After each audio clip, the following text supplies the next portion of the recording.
नाग पंचमी जो हर वर्ष आता है, तो नाग पंचमी मनाने का पीछे का रहस्य क्या है? आज हम इसी वीडियो के माध्यम से जानने का प्रयास करेंगे। नाग पंचमी जो सावन मास के पूर्णिमा महीने में ही आता है और इसी महीने और देखा जाए तो शिव जी के गले में वासुकी नाग है और विष्णु भगवान शेष नाग के ऊपर ही विराजमान हैं। वासुकी नाग द्वारा ही समुद्र मंथन संभव हुआ था और इसलिए हिंदू धर्म में नागों को ऊंचा स्थान दी। तो इन्हीं में से एक कथा द्वापर युग की है, जब कालिया नाग द्वारा यमुना के जल में विष घोर दिया गया था और जो कोई भी पशु पक्षी उस जल को पीता था तो वह मर जाते थे, जिस कारण से उस कालिया का विष पूरे यमुना के जल में अपना जो है विष घोल दिया था। इसलिए कृष्ण भगवान उस कालिया नाग को सबक सिखाने के लिए उस यमुना में गए और उस कालिया नाग को सबक सिखाया। फिर बाद में वह कालिया नाग यमुना छोड़ के वापस चला गया और पानी स्वच्छ हो गया, पीने योग्य हो गया। और कृष्ण जी की इस जीत के कारण से ही कुछ लोग नाग पंचमी और एक कथा गरुड़ पुराण में भी उल्लेख है। इस कथा के अनुसार कहते हैं, एक गांव में एक औरत दूध बेचा करती थी। उसकी एक ही पुत्री थी जो बहुत ही संस्कारी और शांत स्वभाव की थी। उसकी माँ का नियम था कि रोज दूध उबाल कर उसे ठंडा करके अपने घर के आंगन में रखती थी और घंटी बजाती थी और फिर जितने भी सर्प होते थे वह दूध पी लेते थे। उसने अपनी बेटी से कहा था कि ये सर्प ही तुम्हारे भाई हैं, अगर मैं ना रहूं तो तुम अपने भाइयों को याद कर लेना। कुछ समय बाद जब उसकी बेटी बड़ी हुई जाती है तो उसका विवाह बहुत बड़े खानदान में होता है। जिस गांव में उसके शादी होती है वो 7 भाई थे और सबसे छोटे भाई के साथ शादी हुई थी।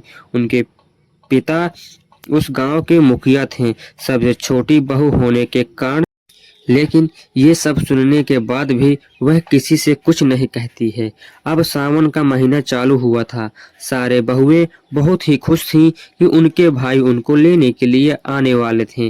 तभी बड़ी बहू छोटी बहू के पास आती है और कहती है कि तुम्हारे तो कोई भाई भी नहीं है, तो तुम्हें यहाँ 1 महीने ऐसे ही रुकना पड़ेगा। ये सुनकर बहू बहुत चिंतित होती है और तभी उस पेड़ में से एक सांप निकलकर आता है और उन्हें याद दिलाता है कि आपकी माँ मुझे दूध पिलाती थी। आपकी माँ ने कहा था कि मेरे बाद ये नाग ही तुम्हारे भाई हैं, तो मैं तुम्हारा भाई हुआ तो तुम मेरे साथ नागलोक चलो। शेषनाग मनुष्य का रूप धारण करके उस छोटी बहू को उसके ससुराल से नागलोक ले जा। उस पुत्री को नाग माता से भी बहुत प्यार मिला और उनके छोटे छोटे पुत्र भी हुआ करते थे, जो नाग माता रोज उनको दूध दिया करती थी पीने के लिए। इसी तरह यह कार्य चलता रहा। एक दिन छोटी बहू को जानकारी नहीं था कि दूध ठंडा है कि गर्म है। छोटी बहू ने गर्म दूध को कटोरे में रख दिया और सांपों को बुला लिया और सांप जैसे ही आकर उन दूधों को पिया तो उनके मुंह जल गया और वह सर्प उस बहू को डसना चाहते थे, जिस कारण से नाग माता ने उन सर्पों को समझाया। फिर वह सर्प मान गए। इसके बाद नाग भाई उस बहू को छोड़ने के लिए ससुराल आए और उनसे कहा कि मैं अगले वर्ष फिर आपको लिवाने के लिए। और इधर ये छोटे छोटे जो सर्प थे ये भी बड़े हो चुके थे और वह उस बहू से बदला लेना चाहते थे और वह जो है इंतजार करते थे सावन माह का, और सावन उसके घर जाकर उनको डस लेंगे। और इधर छोटी बहू को भी मालूम था कि मेरे भाई मुझे लिवाने के लिए आएंगे, इस कारण से उसने ठंडा दूध और मीठी रोटी और आदि चीज़ों और घर के बाहर रंगोली बनाई। और रंगोली बनाने के बाद जैसे ही वे सर्प आए तो उनके ऊपर पुष्पों की माला की वर्षा की, जिस कारण से वो जो है दूध पीने के पश्चात अब उनको जो है माफ़ी भी कर दिया।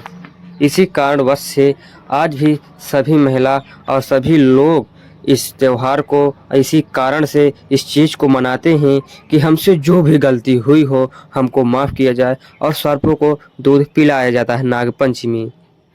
तो मित्रों, आपको यह वीडियो कैसी लगी है? अगर आपको यह वीडियो अच्छी लगी हो तो इसको लाइक करिएगा, सब्सक्राइब करिएगा, शेयर कीजिएगा और मैं ऐसे ही वीडियो आपके लिए लेकर आता रहता हूँ। तो मिलते हैं नेक्स्ट वीडियो।